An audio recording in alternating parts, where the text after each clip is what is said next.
მოგესალმებით, თქვენ უყურებთ საზოგადოებრივ სტუდიას და ჩვენს ყოველდღიურ საუბრებს, რომელსაც პერიოდულად ყოველდღურად ვერა, მაგრამ ვცდილობთ რომ ჩავწეროთ ხოლმე და ვისაუბროთ მიმდინარე მოვლენებზე.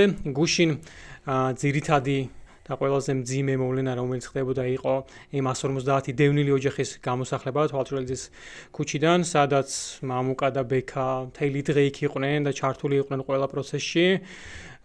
და მოდი მოვყვეთ მამუკა ბექა რა ხდებოდა, როგორ ხდებოდა ადგილზე რა სიტუაცია დაგხვდა. ანუ ბევრი რაღაცები ისმოდა, ხო, წეგანაც საუბრობდით, რაღაცა ზოგს აღქმა აქვს, რომ იხავს რამდენიმე ბინა აქვს და რაღაცა ფულზე მიდის თითქოს რაღაცაები და შენ რა შტაბეჭდილება დაგხვდა მამუკა რომ მიხვედი ადგილზე? მოგესალმებით. პირველ რიგში ეს უნდა იცოდეს ხალხმა, რომ სახელმწიფოს მხრიდან სისტემატიურად ხდება ადამიანების ბროდად გამოყენება. ადამიანების ბროდად გამოყენებაში რა იგულისხმება? ვთქვათ, არის 30 ოჯახი. იმ 30 ოჯახიდან შესაძლებელია 5 ოჯახი შეასახლონ თავიანთი. ანუ ქართული ოცნების მხარდამჭერი ოჯახები, რომელთაც გამოიყენებენ შემდგომ გამოსახლების დროს. ანუ მათ მოისყიდიან ძალიან მარტივად, უკვე მოსყიდული არიან და აკმაყოფილებენ კიდეც და დანარჩენი ოჯახები განწირული არიან უსახლკაროებით. გარჩევა ხდება შენი ეს ამ ადამიანების? რა თქმა უნდა. ეს არის გარკვეული მიზეზები, რაც კი ხდება დღეს ქვეყანაში, არა მარტო მათ, ყველა სფეროში მსგავსი მდგომარეობაა. ვიღაცას რაღაცა აწყობს, ვიღაცას არ აწყობს. შეაგზავნიან თავიანთ ხალხს, გააკეთებინებენ იმას, რაც შემდგომ გააშევეს მოსახლეობას და ნუ გამოვა მერე ვიღაც ადამიანი იტყვის, რომ აიცი იმათ 2 ბინა აქვს, იმათ 3 ბინა აქვს და რატომ უნდა მივეხმაროთ მათ. სინამდვილეში ეს არის ქალბატონებო და ბატონებო დაყავი და იბატონეს პრინციპი. ხო, ბექა, შენთვის ალბათ კიდე ცალკე განსაკუთრებით სენსიტიური იყო ეს ყველაფერი, შენ ახალგორიდან ხარ, ასე ვთქვათ და შენც მოგიწია, ასე ვთქვათ და შენს ოჯახს იქიდან წამოსვლა და შენთვის როგორი იყო, შენ რა შთაბეჭდილება დაგჭა ამ ადამიანებთან კომუნიკაციის შედეგად და ზოგადად იმ სიტუაციისთან დაკავშირებით? პირველ რიგში მოგესალმებით. ყველაზე მტკივნეული რაც არის, ის არის რომ ადამიანები აშკარად უსახლკაროდ რჩებიან, მით უმეტეს მცირეწლოვანი შვილები ყავთ, რასაც ზოგადად სახელმწიფო არ ითვალისწინებს. ჩვენ ძალიან დიდი ხანია ვსაუბრობთ იმაზე, რომ დღევანდელი სისტემისთვის და დღევანდელი მდგომარეობისთვის, რაც სახელმწიფოში გვაქვს, ადამიანი არ არის ღირებული, ადამიანი არ არის ამოსავალი წერტილი, ხო? ეს არ არის ადამიანზე ორიენტირებული სისტემა. და იქ რა მდგომარეობა დამხვდა, ეხლა ყველაზე მტკივნეული რაც იყო, ადამიანები უბრალოდ პასუხებს ითხოვდნენ, კითხვებს სვამდნენ და თუნდაც იქ სამართალდამცავები მეციყვნენ მობილიზებულები ან თუნდაც აღსრულება, რომელიც საკმაოდ დიდი რაოდენობით იყო წარმოდგენილი. ნუ ამ ადამიანებს შორის მიდის მე დაპირისპირება ამ ყველაფერზე ერთის პასუხი. ამ ადამიანებს რა თქმა უნდა, რომლებსაც გამოსახლება ემუქრებათ და უსახლკაროდ რჩებიან, აქვს უამრავი კითხვა. და მეორე მხარეს არიან ადამიანები, ვისი ხელითაც რა თქმა უნდა ეს გამოსახლება კეთდება, რომლებსაც ერთადერთი პასუხი აქვს, რომ ვიღაცა ადამიანები არის სასამართლო გადაწყვეტილება, ჩვენ ამ სასამართლო გადაწყვეტილების საფუძველზე ვართ მოსულები და თქვენ თავიდანვე იცოდით, რომ ეს შენობა იყო კერძო საკუთრება. ამ ადამიანებისგან მოდის სრულიად ლეგიტიმური კითხვა, რომ როდესაც 3 წლის წინ ჩვენ შევედით ამ შენობაში და თქვენ იცოდით, რომ იყო ეს კერძო საკუთრება, გაქვთ ამხელა მობილიზება, ვთქვათ, ცოცხალი ძალის. დღეს თუ შეგიძლიათ რომ გამოგვასახლოთ, მაშინ რატო არ მოხვედით და მაშინ რატომ არ გამოგვიყვანეთ შენობიდან? კი, ამბობდნენ რომ არავის არ უთქვამს რომ ეს რემონტებს და აი 3 წლის წინ ეძახდნენ ადამიანები რომ ერთმა უთხრა 18,000 მაქვს აღებული ვთქვათ ბანკიდან გამოტანილი რომ შედი და ნახე რემონტი გავაკეთე, ავეჯი შევიძინე, რაღაცა სესხია ხო ეს ყველაფერი და ჩვენ ახლა ბანკების სიტუაცია ძალიან კარგად ვიცით როგორ არის ხო? და რამდენად რთულია ჩვენ ქვეყანაში რომ თუნდაც სესხი დაფარო. ხო და ყველაზე მეტად აი რამაც შეიძლება გატკინოს ესეთ სიტუაციებში ის არის, რომ ადამიანები, რომლებიც ნუ ერთის მხრივ ეს სამართალდამცავები და აღსრულების ხალხი, რომელიც თავის საქმეს აკეთებს, ესე რომ ვთქვათ, იმიტომ რომ მივიდა ვთქვათ სასამართლო გადაწყვეტილება, ნუ ისინი ვალდებულები არიან რომ მივიდნენ რა თქმა უნდა და აღასრულონ ის რაც გასაკეთებელია. ხო და მეორე მხარეს არის მოსახლეობა, რომელიც არის დაზარალებული, რომელსაც არ აქვს არანაირი საცხოვრებელი ადგილი, რომელიც არის წვრილშვილით, ესე რომ ვთქვათ, პატარა ბავშვები არასრულწლოვნები არიან იქ და ასევე აქვთ ვალი, რომელიც გამოიყენეს იმისთვის, რომ ელემენტარული საცხოვრებელი პირობები შეექმნათ. და დღეს ეს ყველაფერი უბრალოდ გუშინ უბრალოდ არ ვიცი რა სულ რამდენიმე საათში განადგურდა რა განიალდა და იქ იყვნენ მომტირალი ქალბატონები ერთად ვნახეთ რომ უბრალოდ გამოჰქონდათ ავეჯი ალაგებდნენ მანქანებში და ხალხი იძახის რა სადმე აქვთ არ ვიცითო იმიტომ რომ ჩვენ წასასვლელი არ გვაქვს სახლი არ გვაქვს უბრალოდ არ იცოდნენ ისიც კი სად მიდიოდა თავიანთი ავეჯი და არ ვიცი რა შეიძლება ესეთ სიტუაციაში სახელმწიფოს ინტერესი, როდესაც არ არის ადამიანზე ორიენტირებული, რა შეიძლება ჩვეულებრივმა მოქალაქემ გააკეთოს გარდა იმისა, რომ სოლიდარობა გამოხატოს და უბრალოდ აიძულოს სისტემა, რომ მაქსიმალურად ადამიანზე იყოს მორგებული, ну ამ ეტაპზე ჩემი აზრით მაქსიმუმია რაც შეგვიძლია რომ გავაკეთოთ და ჩვენ მაქსიმალურად ვცდილობთ, რომ ამ ადამიანებს დავანახოთ, რომ ისინი მარტო არ არიან და ვიღაც მაინც არის ისეთი, ვისაც რაღაც თანაგრძნობა გააჩნია და შეუძლია ეს ყველაფერი ყველანაირი რაღაც ანგარების გარეშე გულთან მიიტანოს და ეს მათთვის გუშინად შევნიშნეთ არაერთხელ რომ ფსიქოლოგიურად საკმაოდ მნიშვნელოვანი იყო და კი უბრალოდ თანადგომოდა რაც იქ ყოფნასაც თავისი მნიშვნელობა ჰქონდა და თან როდესაც ხედავენ რომ რაღაცა იქ პარტიიდან არ ხარ, იქ იმიდან არ ხარ და არანაირი რაღაცა ინტერესი არ გაქვს და რაღაცა არჩევნების აგიტაციას არ ეწევი, რომელიც ახლა რაღაც თვეებშია, ხო? სხვანაირი დამოკიდებულება უჩნდება ჩვენ მიმართაც და თვითონაც კი რა თქმა უნდა ახლა ეგეთ ცდილობებს ჩვენ ვერ გავიქცევით. კაი, მამუკა, შენი ეს აი რა გამოსავალი რა უნდა იყოს, შენ როგორ ხედავ, თქვა სახელმწიფომ რა როლი უნდა ითამაშოს ამაში? ლევან, ნახე როგორი სიტუაცია გვაქვს, ესე იგი, მერია თავს არიდებს ყველანაირ პასუხისმგებლობას. ამ შემთხვევაში ეს კერძო მესაკუთრეს ეკუთვნის და შესაბამისად გადაწყვიტოს უნდა მან, მაგრამ მდგომარეობა რაში არის? ეკონომიკის სამინისტროს ბალანსზე იყო ეს შენობა ნაგებობა, რომელიც შეისყიდა პირდაპირ შესყიდვით ვანო ჩხარტიშვილმა, ხოლო ვანო ჩხარტიშვილს რო არ გამოესახლებინა ადამიანები, ამისთვის შეისყიდა აზერბაიჯანულმა კომპანიამ. Ну, ის ჩავთვალოთ შვილობილი კომპანია, რომელიც მეთოდია ეს ფულის გათეთრების და სხვა მავნებლობის გათეთრების მცდელობა. Ну, შესაბამისად, ამით უკვე თავი დაიწყეს აზერბაიჯანული კომპანია, კერძო მესაკუთრე, აი, ნახეთ, იძულებული ვართ, რომ ჩვენ კი არ გვინდა. Ну, იძულებული არიან, ესე იგი, ფასადებიდან ჩამოვარდეს რაღაცა ქვის ნატეხი და დაეცეს ადამიანებს და მოყვეს შიგნიდან გარდაიცვალონ ადამიანები, მაგრამ პასუხისმგებლობას ვერ აიღებენ, იმიტომ რომ მოსახლეობის ბრალია. იძულებული არიან სტიქიის ზონებში მოყვეს ადამიანები და გარდაიცვალონ და ადამიანების ბრალი არის ეს ყველაფერი იძულებული არიან ვერისხეობა წაიღოს და მაინც ადამიანების ბრალი იქნება, იძულებული არიან რომ ბავშვები პარკში შადრევნის ქვეშ ან შადრევანში ჩავიდეს და დენმა დაარტყას და გარდაიცვალონ, ამაზეც ხალხია დამნაშავე. მოკლედ, არავინ დამნაშავე არ არის, მერიის გარდა, ანუ მერია არ არის დამნაშავე, ხალხი არის ყველაფერში დამნაშავე. აი, აქ მივდივარ და პასუხისმგებლობას რაც შეეხება, ლევან დავასრულებ. ანუ, როდესაც მსგავსი სიტუაცია არის, მერია კი არა, სახელმწიფოა ვალდებული, რომ ადამიანები დააკმაყოფილოს საცხოვრისით. ანუ, ერთადერთი საცხოვრისის უფლება, რომელიც გაწერილი იყო 91 წლის კონსტიტუციაშიც კი ის ამოღებული არის და დღეს არის ესე იგი სამარცხვინოდ ჩადებული პუნქტი, სადაც წერია რომ ესე იგი მინიმალური დონეს უნდა შეესაბამებოდეს მათი ცხოვრება. ანუ წარმოიდგინეთ, საცხოვრებელიც კი არა აქვს ადამიანს, მესამე დასახლებენ უკვე და იმ ადამიანზე რომ ვინმე რამეს იტყვის რომ მისი ბრალი არის, არც ინდისია, არც ნამოსია და შუბლის ზარგვი რო გაწდებაო ნოდარდუნბაზეს აქვს, თქო მე მოსულია ყველაფერი და ამიტომაც მერიაშიც გაწყვეტილია შუბლის ზარგვი, იმ პოლიციელებშიც გაწყვეტილი არის, იმ აღსრულების ეროვნულ ბიუროშიც, ეროვნული ბიურო რო ქვია, უკვე ცალკე კატასტროფა არის ადამიანებს, რომელიც ასახლებს მცირეწლოვან ოჯახებს, მცირეწლოვანი ბავშვების მქონე ოჯახებს გარეთ. ბექა, შენ როგორ ხედავ სახელმწიფოს როლს და შენი აზრით რა უნდა იყოს ამ პრობლემის გადაწყვეტა და როგორ უნდა გადაწყვეტოს სახელმწიფო? სახელმწიფოს როლს რაც შეეხება, ზოგადად სახელმწიფოს როლი არის, რომ თუნდაც სტრუქტურებს როგორ აორგანიზებს, როგორ ამუშავებს, რა სისტემაზე აგებული, რა აი მამუკამაც ახსენა, რომ ნორმებს კი არა, კონსტიტუციას ცვლიან ისე, როგორც თვითონ უნდათ, რაც უნდა მოიღებენ, რაც უნდა ჩადებენ, ხო? კიდევ ერთხელ გუშინ რომ მივედი, სამართალდამცავს ჩვეულებრივად, ანუ ლეგიტიმური კითხვა გაქვს, რომ სამართალდამცავი მოსული, რომლის დახმარებითაც ადამიანი, რომელიც ცხოვრობს კონკრეტულ ადგილას, იძულებულია, რომ დატოვოს ეს საცხოვრებელი ადგილი და გარეთ დგას უბრალოდ ელოდება და მისი ნივთები გამოაქვთ. და ამ ადამიანს უჩნდება კითხვა, რომ ანუ აი ხო ხარ სამართალდამცავი და ემსახურები სამართლიანობის აღსრულებისთვის ხარ აქ მოსული, ხო? შენ ეს სამართალია, ანუ ეკითხება რა.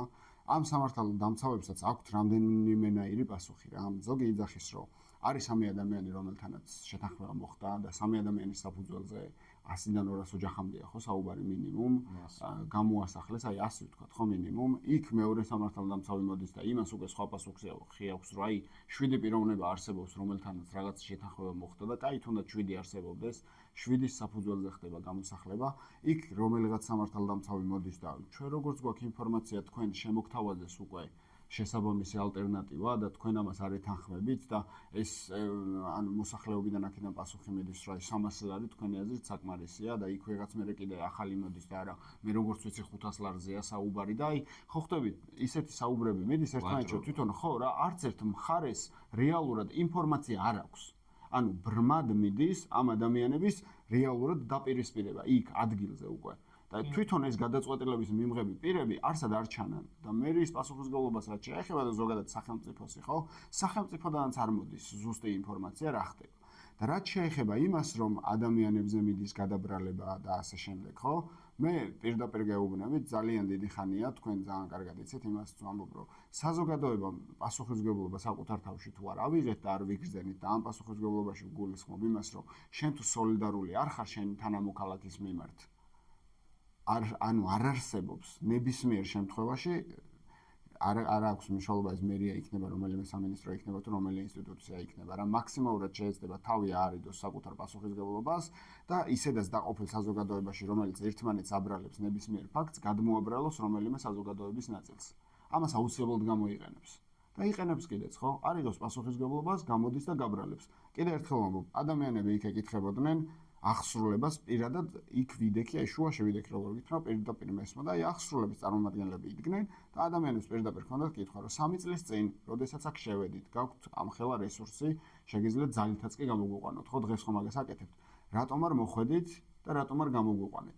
1 წლის წინა საარჩევნოდ ადამიანები რო იყვნენ მოსულები და რო გვპირდებოდნენ. რომ ყველაფერი კარგად იქნება, ზოგადად ესე ხდება, შედით, დაგიკანონებენ. აი სად იყავით მაგ დროს, ხო? და რა ვიცი, აი ჩვენს მაყურებელს ვინც ამ ვიდეოს ნახავს, მინდა ვკითხო რა, აი თქვენ რას დაგპირდეთ წინა საარჩევნოდ და რა გაკეთდა? და რა გარანტია გაქვთ იმისა, რომ საერთოდ რამე გაკეთდება? როდესაც აი ასეთ ამბებს ისმენთ. აბა ომი გინდა? ხო, ნუ აბა ომი გინდა და რაც თავარია კაცები ომი რას იწვევს? გრევას, სიკვდილს და უბედურებას, ხო? გუშინ ჩვენ რა ვნახეთ? გრევა, უბედურება და დარჩა სიკვდილი ადამიანების. მარტივად შეიძლება იქ ადამიანს გული გასხდომოდა. მარტივად შეიძლება აი ის ადამიანი რომელიც ზემოდან სახურავიდან გადმოხტა და ხეს შეახტა და გადარჩა სიკვდილის გამოეწვია. ანუ სამი რამ რაც მოაქვს ომს, სამივე ძალიან მარტივად შესაძლებელი იყო რომ დამდგარიყო. ორი მოხდა უკვე. ორი იყო უკვე. და ის მესამე კიდე ამ ნერვიულობის ნიადაგზე მოხდება თუ არა, ესეც არავინ არ იცის. მაგრამ რა თქმა უნდა, მაინც ხალხის ბრალია ეს ყველაფერი. აბა მერია რა შვაშია, სახელმწიფო რა შვაშია. რაც თავარია კაცები არ ქორწინდებიან ეგეც. ხო, თავარია აიფარეთ ხელი, კარგად იქნებით. კი. და ხო ანუ ამ პასუხისმგებლობაზე აი ერთი მარტივი ფორმულა აქვს. თუ რამე კარგი ხდება, რა ვიცი, ხვიჩა კვარაცხელიას გოლის ჩათვლით, მაგათი დამსახურება და აი მაგათი გამარჯვება და თუ რამე ცუდი მოხდა, ეგ არაფერი მაგათ არასდროს არ ეხება. აი ხო შეიძლება თქვა რომ სახელმწიფო ხარ რომ აი კი აი ეგ შეცდომა მოგვივიდა, ან რაღაცა გარკვეულწილად ჩვენი ბრალიც არის. არასდროს აი 1 სანტიმეტრიც არ უღიარებით არაფერი. ეგრევე გადმობრალებაზე, ანუ იქ კალაძე რა მოყვა იქ რომ ნაცები იყვნენ, ვინც ვერ გამოვასახლეთო, ანუ მაგამდე დავიდა რომ ის კონკრეტული ოჯახები რომელიც არ თანხმდებოდნენ კომენტარი გააკეთა. კი, ნაცები იყვნენ, ეგ ნამუსო ეს მართლა გააკეთა. ეს არის ჩვეულებრივი ადამიანის კარიკატურა, მორჩა. გრძელზე რო ვერ გამოასახლეს რა, იქ ის ოჯახები. ხო, ის ოჯახები, რომლებიც თანახმა არ იყვნენო, იმიტომ არ იყვნენო, რომ ნაცები იყვნენო და ამბობდნენ, რომ აი ეხა ნაცები მოვლენ და უფრო მეც მოგცემენო, აი რაღაცა ბოდოა. და ადამიანმა პირველივე სიტყვაში გამოვიდა და თქვა, რომ აპოლიტიკური ვარო და შეუსწორი ის ესეთ პოლიტიკა აქვს ეხლა რასაც თქვენ აკეთებთ და აპარტიული უნდა ეთქვა ადამიანს და აპოლიტიკური თქვენ იმიტომ ნერვიულობის ნიადაგზე ვეღარ მოიფიქრა რა ეთქვა და ანუ არც ნაცი მინდა არც ხოცი მინდა ეს თქვა ადამიანმა პირდაპირ ქვეყნის და უკეთესი მომავალი მინდა ქვეყნისთვისა და ადამიანზე მაქვს საუბარი რომელიც 14 წელი იყო სერჟანტ ინსტრუქტორი ანუ ჯარისკაცებს ამზადებდა საავღანეთო მისიაში წასასვლელად აი იმ ოჯახი ის ოჯახი გამოასახლეს გარეთ და იმ ოჯახის ესე იგი უფროსი იყო რომელიც აი მაიკა შემოეხა და შემოიხია სიმწრისგან ადამიანმა და აი კისერში რომ წვდნენ და შენ გინებას უსმინოთ აი ამ სიტყვებით და ის ერთი იქ ამოვარდა უკვე და კარგად არის მოდებული სოციალურ ქსელში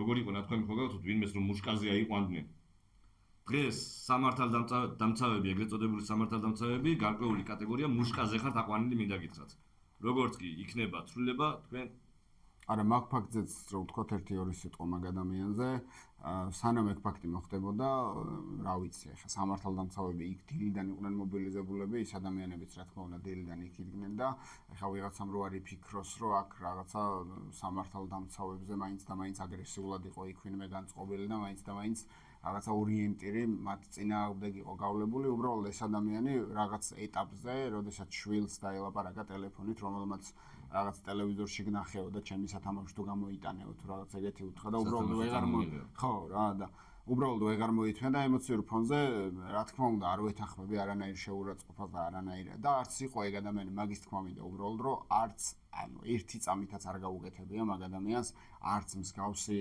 რაღაცა მოქმედება არც რეპლიკა არ გამოუხატავს უბრალოდ აი რაღაც წამიანი მომენტი იყო რომ რაღაცა თავი ვეღარ შეიკავა რა და როგორ მოექცნენ კი პოლიციამ ჩათვალა რომ ეს რო რას კადრებს ეგ ადამიანი რომელსაც ესეც რაღაც გადააქვს ესეთი შეურაცხყოფა და ყველაფერი და თურმე რომელიც ზოდა გადაჩეიგინა ადამიანო ესე იგი რას ქვია ხა შენ იმას უნდა უსმინოთო ხო რა ნუ ესე იგი და აქედან შეურაცხყოფა კიდევ ერთხელ ვამბობ ვიღაცაები რაღაც გადაწყვეტილებებს იღებენ რაღაც ბრძანებებს და რაღაც სასამართლო გადაწყვეტილებებს გამოსცემენ და მე ახსრულების სამსახური იქნება თუ პოლიცია იქნება დგება საზოგადოების წინაშე და ხდება ისე ჩვენი დახლეჩა და ერთმანეთის დაპირისპირება რაც არის სრული მარაზმი და არ შეიძლება რომ ეს ვინმეს მოწონდეს რომელი მხარეც არ უნდა იყოს კარგი, ანუ სახელმწიფოს ბრალეულობაზე, ასე ვთქვათ, ვთანხმდებით რაღაცა და ბევრი რამე საუბარი შეიძლება, თუმცა მეორე მხრივ, აი თქვენი აზრით, რამდენად იყო საკმარისი საზოგადოების რეაქცია, თუნდაც იმ ადამიანების რაოდენობა, რო გუშინ რომელიც იქ მივიდნენ